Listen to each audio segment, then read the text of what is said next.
You know, they always tell me don't quit my day job, but I got to deal with these jackasses all day. What happens is what are the Eagles going to do this weekend? We're going to fly all over the Cowboys, like we always do. You know what they're going to say when they lose, right? If they do lose. What is that? Our record's better than yours.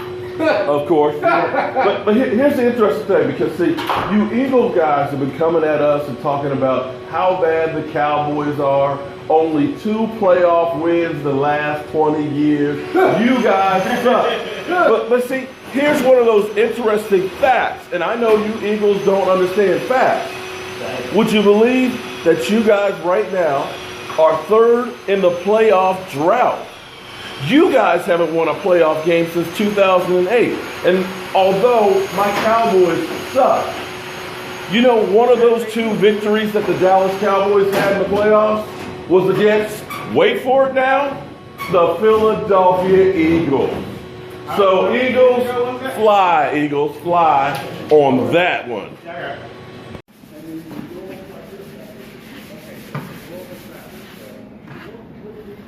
Hey, hello friends, Mark Holmes here at my day job, and they always tell me, don't quit your day job because there's nothing for you here.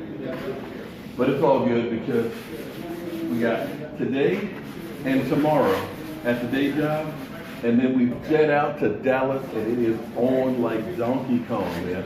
I'm amazed at the response from all of you guys. I know we have over 50 people already signed up for the tailgate.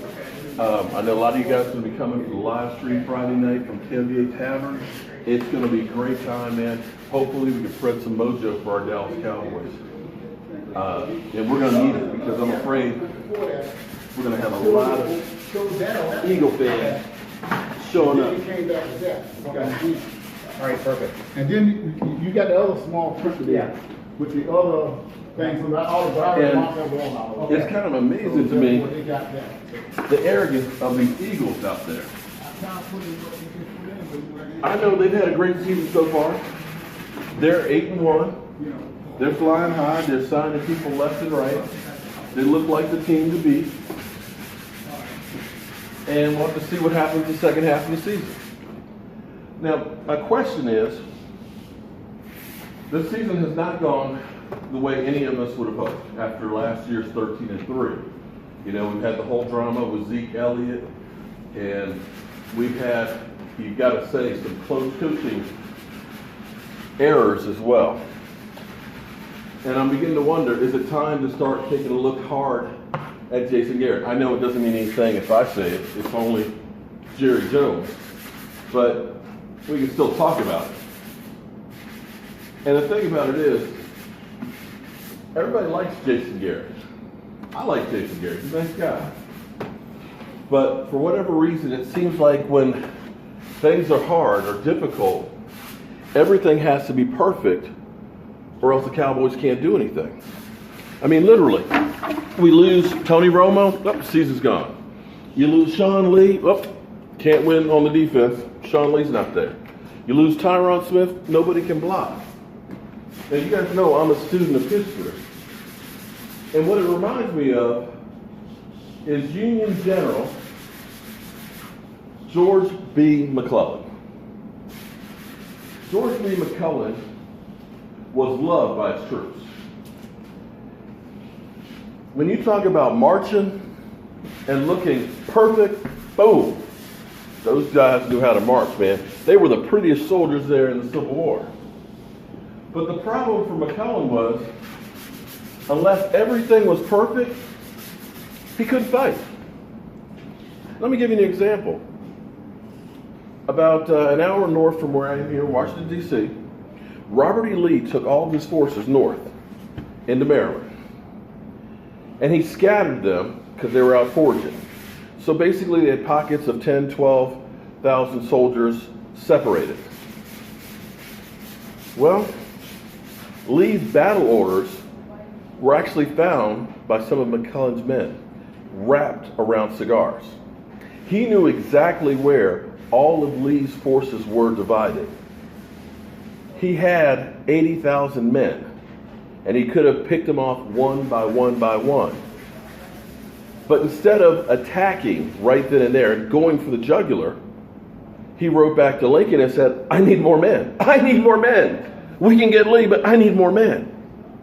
And because he hesitated and waited, Lee was able to get his forces back together and basically end up having a draw. And that's where I feel we are with Jason Garrett. If things aren't perfect, he can't adjust. He can't go with the flow to do something else. If it's not perfect, we can't fight. And I think we have given the Jason Garrett experiment enough time that you move on. This isn't the old days of football where you have a coach for 30 years. This is a win now league. And guys, we haven't been winning now. And we can't waste another quarterback. Tony Romo was a phenomenal quarterback. He was more than enough to get a team to a Super Bowl. The fact that you have teams with lesser talent and quarterbacks that have won, traditional dogs of the NFL. And here it is, you had a franchise quarterback that went to waste. I just hope we don't do the same thing with Dak Prescott.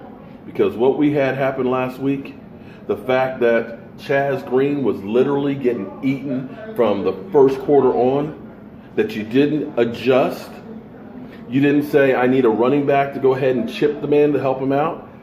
I'm not going to leave a tight end in, to leave your quarterback out there exposed to take the beating that he has, tells me Jason Garrett is George B. McCullen.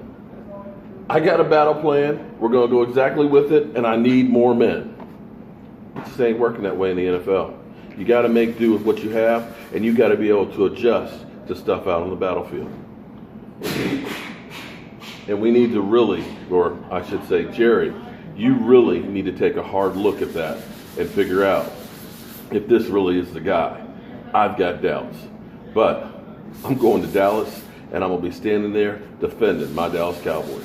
I'm Mark Holmes, here at my day job, and I'll see you guys soon.